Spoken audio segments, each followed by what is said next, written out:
Welcome back, my friends. We're here once again with Pastor Bruce Dowell, and I ran across an interesting scripture that I'll read to you.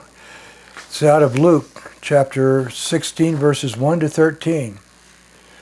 And he also said unto the disciples, There was a certain rich man who had a steward, and the same was accused unto him that he was wasting his goods. And he called him and said unto him, What is this I hear of thee? Render the account of thy stewardship, for thou canst no longer steward. And the steward said within himself, What shall I do, seeing that my Lord taketh away the stewardship from me? I have not strength to dig, to beg, I am ashamed. I am resolved what to do, that, when I am put out of the stewardship, they may receive me into their houses. So he had an idea. And calling to each one of his Lord's debtors, he said to the first, How much do you owe unto my Lord? And he said, 100 measures of oil. And he said unto him, Take thy bond, and sit down quickly, and write 50. Then he said to another, And how much owest thou? And he said, 100 measures of wheat. And he said unto him, Take thy bond, and write 80. And his Lord commended the unrighteous. This is the interesting part. And his Lord commended the unrighteous steward, because he had done wisely. For the sons of this world are for their own generation wiser than the sons of light.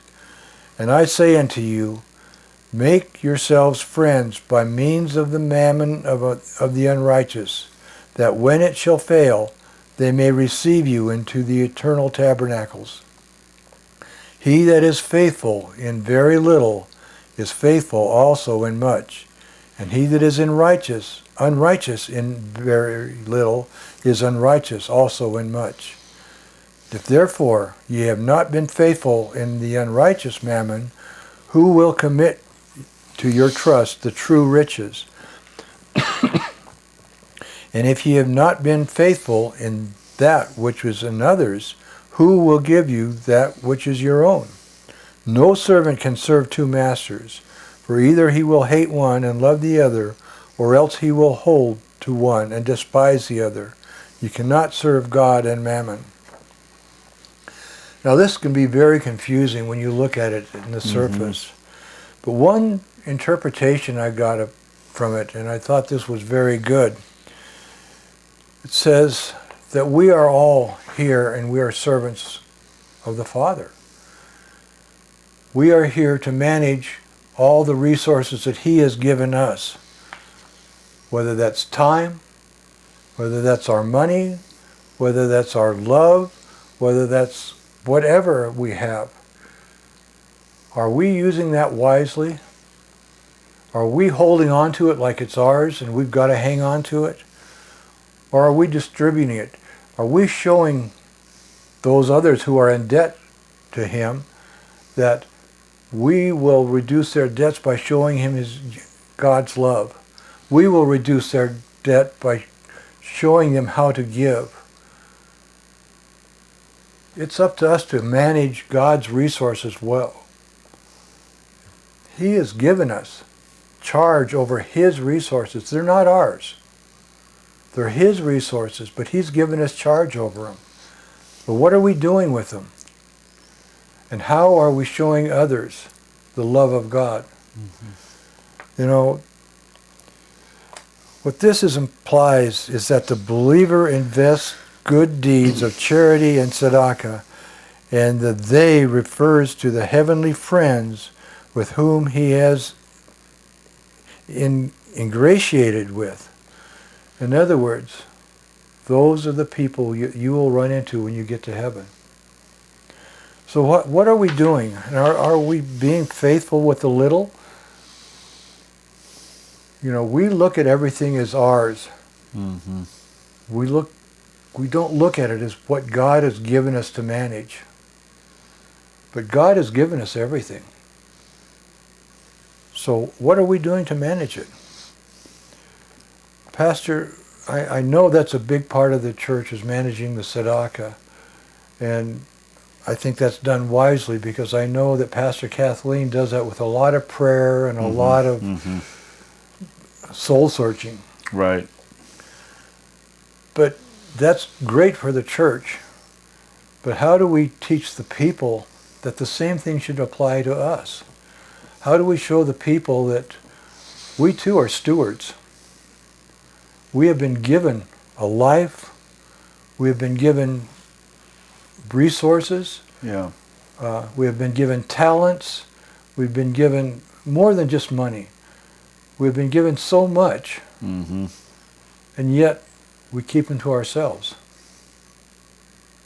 How can we teach the people to step out, use the talents that you have, come together, as part of the body and support each part? We have to come to a realization, as you said, that we're stewards. Right, exactly. They're not our possessions. And as soon as we're gone, they're gone. Yeah. So your money, whatever amount you have, if you believe that the Lord has given you that and there's a purpose in it, beyond just you buying some more toys. Right.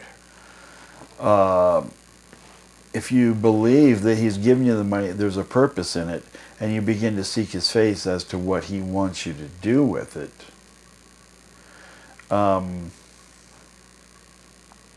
I think that helps you to really cross that barrier, so you become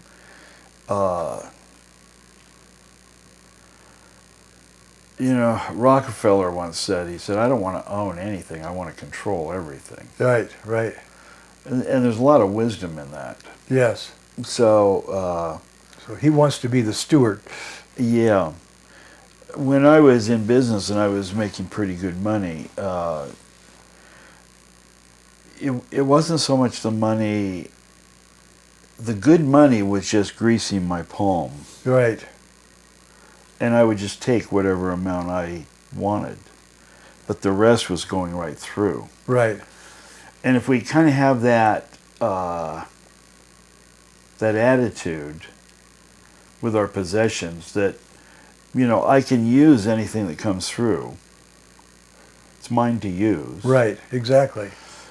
However, it technically isn't mine. Right. It's His. And so some of it's for me, some of it's for them. It's the same idea with the feeding of the 5,000. They started with 2 loaves. Right. And a couple of fish. And they ended up with 12 basketfuls of bread. Correct. So in other words, the disciples, after ministering to God's people, they each had their quote-unquote own basket of bread. Right. So I think that we have to realize that when we... I always give Kathleen a hard time because she's such a giver. That's one of her very strong gifts. So, even the other day, we had decided on an amount for the Shavuot offering. Right. And, after the fact, we're sitting in bed, she says, I put in an extra 100 tonight. So I always give her a hard time. That's just our Laurel and Hardy routine. Sure. And so I gave her a hard time. She said, the Lord told me to do it. And I said, doesn't He always give back to us? She said, doesn't He always give? And I said, yeah. So she said, well, so what's the problem? Yeah. And we have the same corny conversation every time. It's like a game with us, Yeah. But it's really true. You need to be shrewd. So when you understand that you can't outgive God, now it's shrewd to give more because you're going to get more. Right. But at the same time, your motivation can't be to give more so you get more. Right. It's really a tension thing. So you have to understand that this is the principle, but I don't want that to be my motive. Right, exactly. Exactly. See? So if that's your motive, then it's really not good at all. Right. But being shrewd in that is wisdom. There you go. You can't outgive God, so don't be afraid to give. Right. Because He is going to give back to you. See? So I think that this is kind of what we're kind of looking at here to a degree. The Lord wants us to be good stewards of our time, energy, and money. Right. Because all of those are the important things to us as far as commodities go. You know, we need to give knowing that He's going to give back. Right. This guy was going to get fired. Correct. But because he was shrewd, the Lord ends up commending him. Correct. See, that's a powerful concept. Well, and also in this study, that being fired was representative of the end of our life. Mm-hmm. Yeah. Yeah, and that's the spiritual side of it. Correct. So, and again, you look at everything from the natural and the spiritual, from your experience and your position. Exactly. And you start to get those two boundaries, and you can work in the middle there. Right, and see how that pendulum fits. Yeah, that's really true. So this is a huge concept for people in the church to get. It is. Because our first inclination as human beings is, what about me? Right. You know, me, myself, and I, the unholy Trinity. Yeah. You know, that's where our worry and our concern always it is. resides.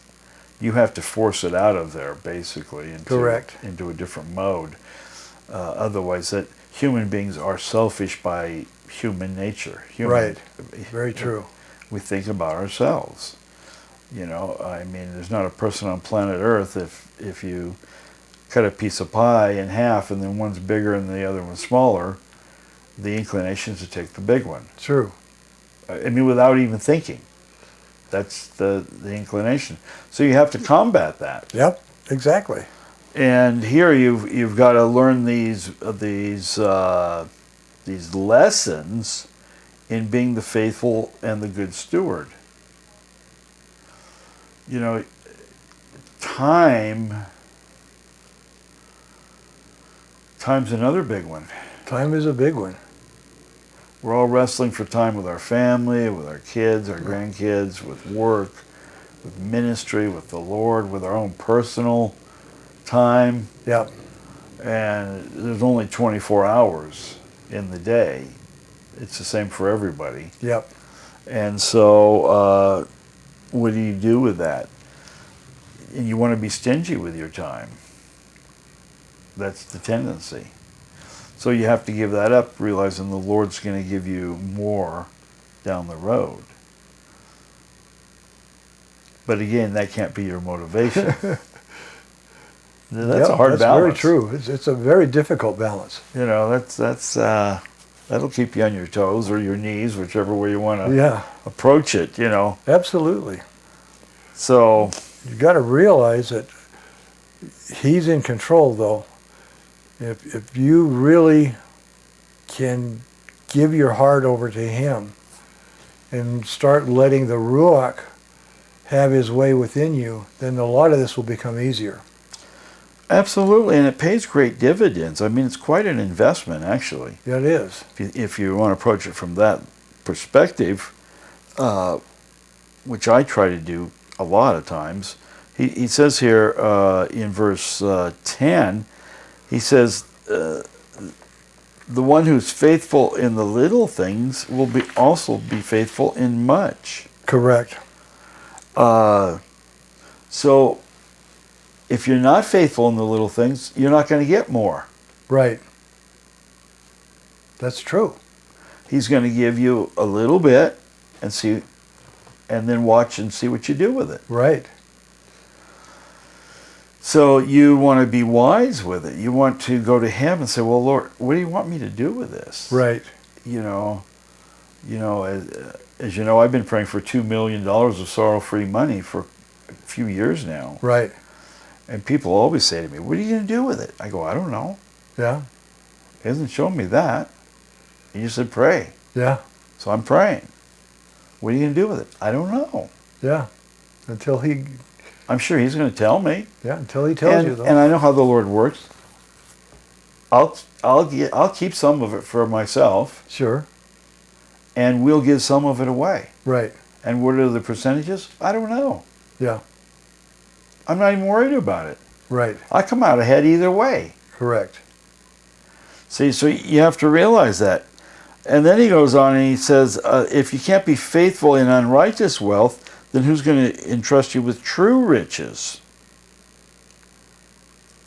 Exactly. Another lesson. Yep. So what are the true riches in life? Well, I've come to learn good health, Yeah. a good solid family that's together. There's a lot of things in life that you just can't buy. Well, for me, I like coming into the congregation and just being greeted, and seeing people that are happy to see you, people that are happy to be there. I mean, that really lifts me up a lot. Yeah. And just the unity that's there and the love that's shared. Yeah. It's but if you don't sow into it, you're not going to get it. Right. And then in verse 12 he says, and if you haven't been faithful in that which is another's, who will give you that which is your own? Right.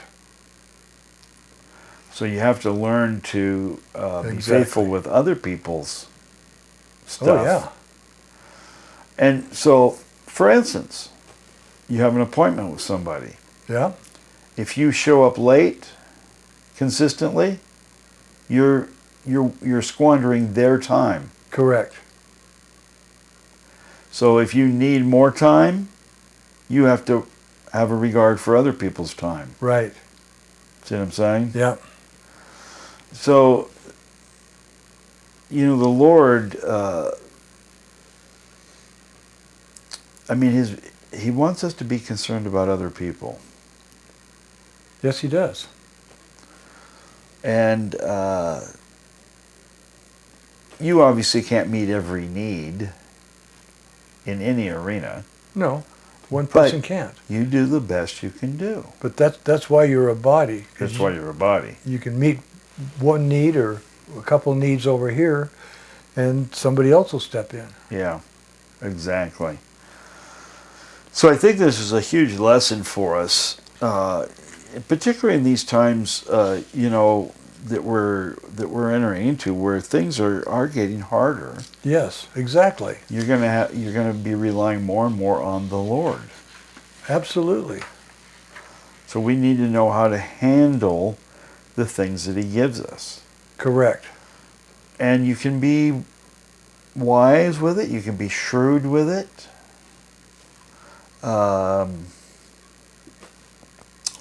For instance, I've had people borrow money from me. Yeah. And they're in the habit of borrowing money. Yeah. And I go, okay, this is a loan. I'm not giving you any more money until you pay me back. Right. So I give them the $10 or whatever it is, and they go on their way. Then they don't pay me back, but then they hit me up for another $20 later. Uh-huh. And they really need it, and it's something very important, and I don't give it to them. Yeah. And I believe that's being shrewd with the Lord's money, because there's a lesson. There's a lesson. That has to be learned here that's more important than the event that's correct upon them. They're going to survive the event. I'm not worried about that. Right, right. But no, you said this was a loan. So a loan means you pay me back. Right. That's what we agreed to. If I was just, yes. If you came to me and said, can you give me $10? That's a whole different scenario. Right. And I said, sure, here. And I would never expect to be repaid. Right. But you have to be faithful to your word. Correct. Because if you're not faithful to your word, you're not going to go anywhere in life.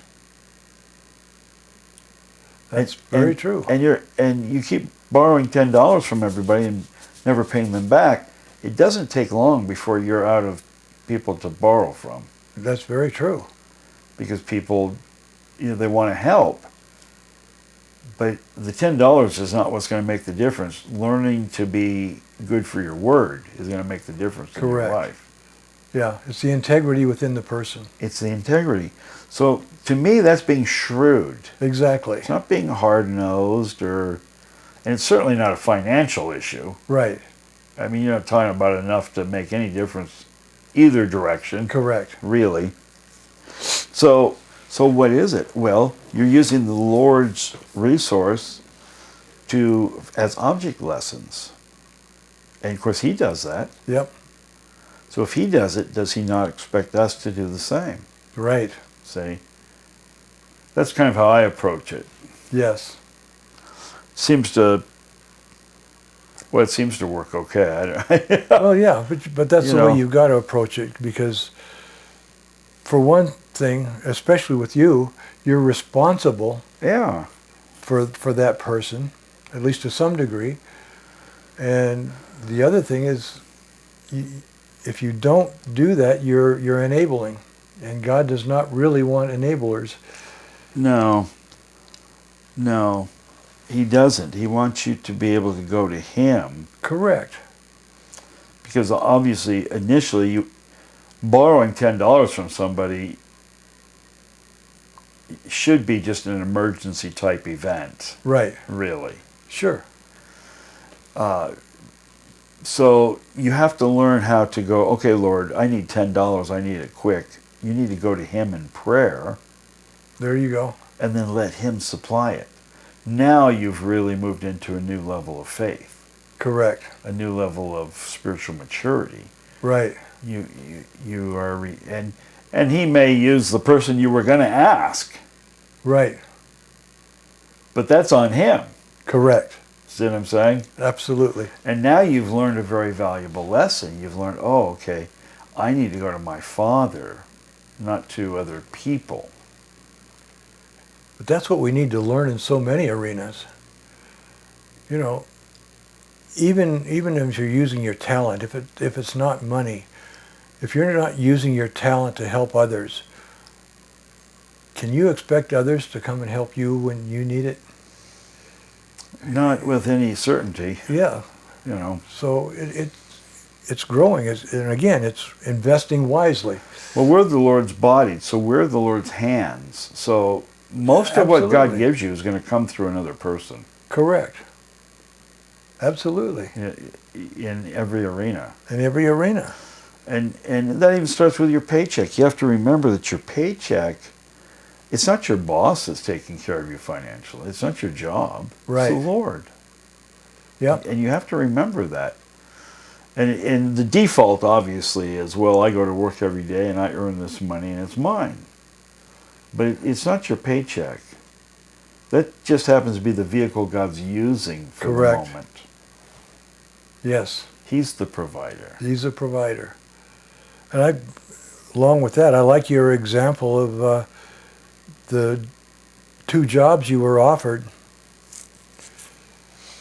when you were a contractor. Yeah. One, you were offered very good salary to come to work for him. The other one, you were offered a limited salary to come to work up here for a church organization. Yeah. Christian camp, yeah. And the Lord said, take the lesser one. And yet you came out of it strong. We purchased 4 houses during that time. That's amazing. Especially since you can't even live on the amount I was being paid. Right. You know what I'm saying? Exactly. But the Lord said, no, I want you here because you're going to touch a lot of lives here.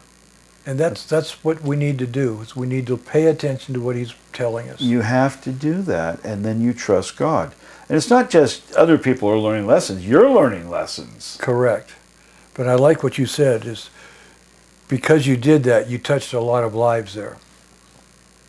And the Lord had given us that word through a prophetic utterance. We had a guest speaker at our family camp that year that he said and it just happens to be we were meeting up at that camp, and he said, you're going to be working here one day, and you're going to touch a lot of lives. And I went, what? Yeah. Yeah, forget it, Uh-huh. You don't know what you're talking about. Well, then when this whole dilemma came up, I remembered that word. Yep. And I thought, no, you know what?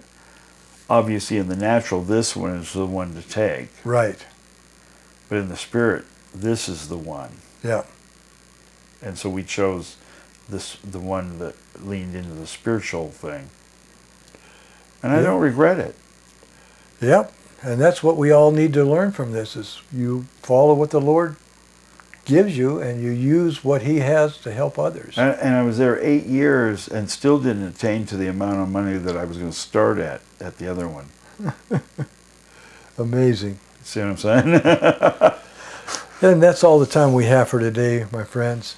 But please join us again next time. And again, if you are interested in Pastor Bruce's books, please go to PastorBruceDowell.com or to Amazon.com. And if you want to see our videos, go to www.shilomessianic.com. And until next time, shalom. Shalom.